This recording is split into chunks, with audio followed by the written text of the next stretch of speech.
Today we are reading Yancui Interrogation Transcript. Interrogation Transcript of the Exalting Sanctum Chef Yancui. Interrogation Transcript. Culprit Yancui female, Spice's Supreme Head Chef. In direct violation of Shinzhou law, the culprit privately hired a team of armed archaeologists to launch an attack on a Boris and Beast ship, then devoured it between her and the archaeologists.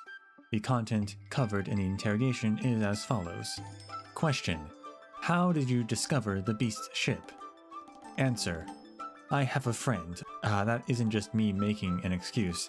I really do have a friend in the Intelligentsia Guild who researches interstellar ecology. She observes and pursues Borisan hunts and migrations all year round. She recently asked me out of the blue whether I had ever tasted the flavor of a Borisan Beast ship before. My first instinct at the time was that she had gone insane. Who has ever eaten a Borisan Beast ship? Who would even try? However, this question planted a seed of curiosity in my mind. Just what does a Borisan Beast ship taste like? I have been a chef for my whole life. There is no way that an ingredient challenge like this wouldn't get my heart racing. So I took the opportunity and asked what she knew. She said that she had discovered a lone beast ship in a system space close to the Shenzhou. This was strange, as normally, wounded beast ships would be fed to the Great Mothership. However, this chance was 1 in a million. So I accepted her 3,000 strail deposit and hired 2 armed archaeologists. Question, interrupting: when you discovered the beast ship, why did you not report it to the Cloud Knights and instead choose to privately hire Outworlders to intercept and slaughter it? Answer: when we found it, the energy storage organ in its chest had already begun to shrink. If this continued, it would start to abandon its aged and useless body parts and digest a number of its own organs like a lizard shedding its tail. We couldn't just let that happen. Question: how does that affect you? Answer: well, if it ate them all itself, there'd be nothing left for us. Question: what I mean is, why did you not report this to the Cloud Knights? You are an ex-service Cloud Knights veteran. You should be extremely aware of the relevant regulations and requirements. Answer: if we reported this to the Cloud Knights, we'd barely get a helping of the beast ship meat once it was cooked. Plus, I quit service long ago. I am a cook now, not a Cloud Knight. Question: just continue with the story. Answer: we ascertained from the swollen gland on its forehead that this was likely a lone servant ship. The combination of hunger and the pressure of the vacuum against its internal cavity had caused its toxins and fuel to solidify under compression. We arrived at the nearby location without taking any fire.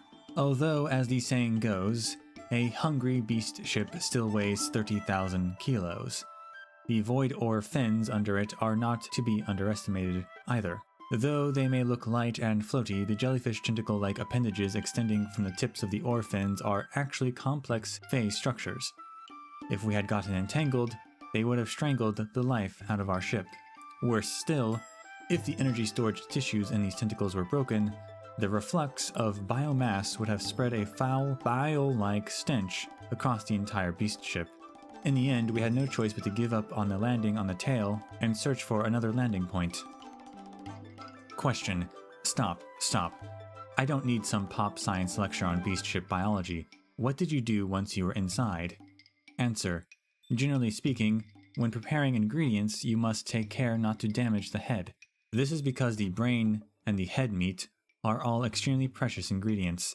However, the beast ship's control center is distributed through separate locations. Special attack ships even have up to 10 brains. As long as 1 brain remains, it will be able to break off and become a new separate beast ship to continue battle.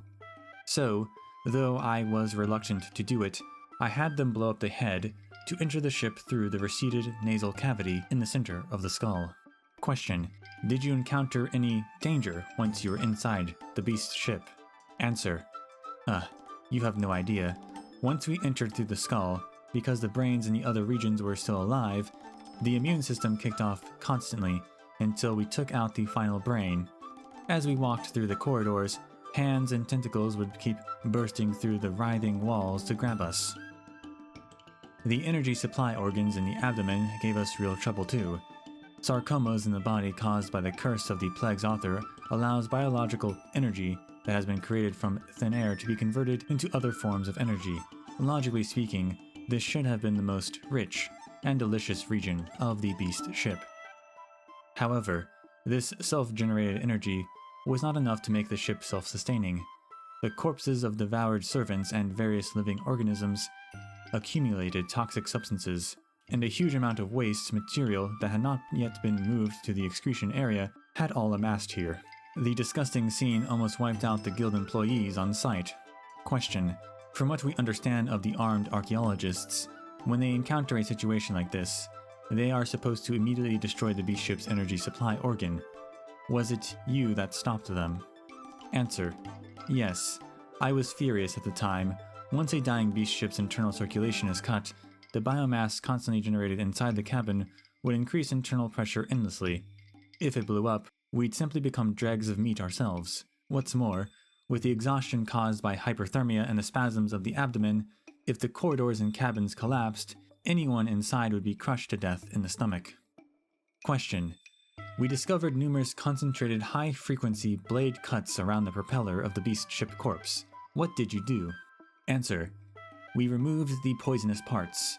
Although the actual propeller was likely destroyed in battle, the part you are talking about is likely a temporary substitute created from the redundant breeding cavity. Because of this, it was located directly above the excretion area, making it convenient for extracting residual gene fragments as supplementary embryonic information for propagation, as well as being able to use accumulated waste material and save on fuel. However, due to the excessive operation of this newly grown flesh, it had developed two contradictory properties of tenderness and strength. I could not bear to part with this meat, so I had no choice but to cut off all the poisonous cysts one by one. The culprit falls silent. Question: I didn't tell you to stop. Continue. Answer: sorry, I spaced out. The flavor of that meat, it was so unexpectedly average. Completely average.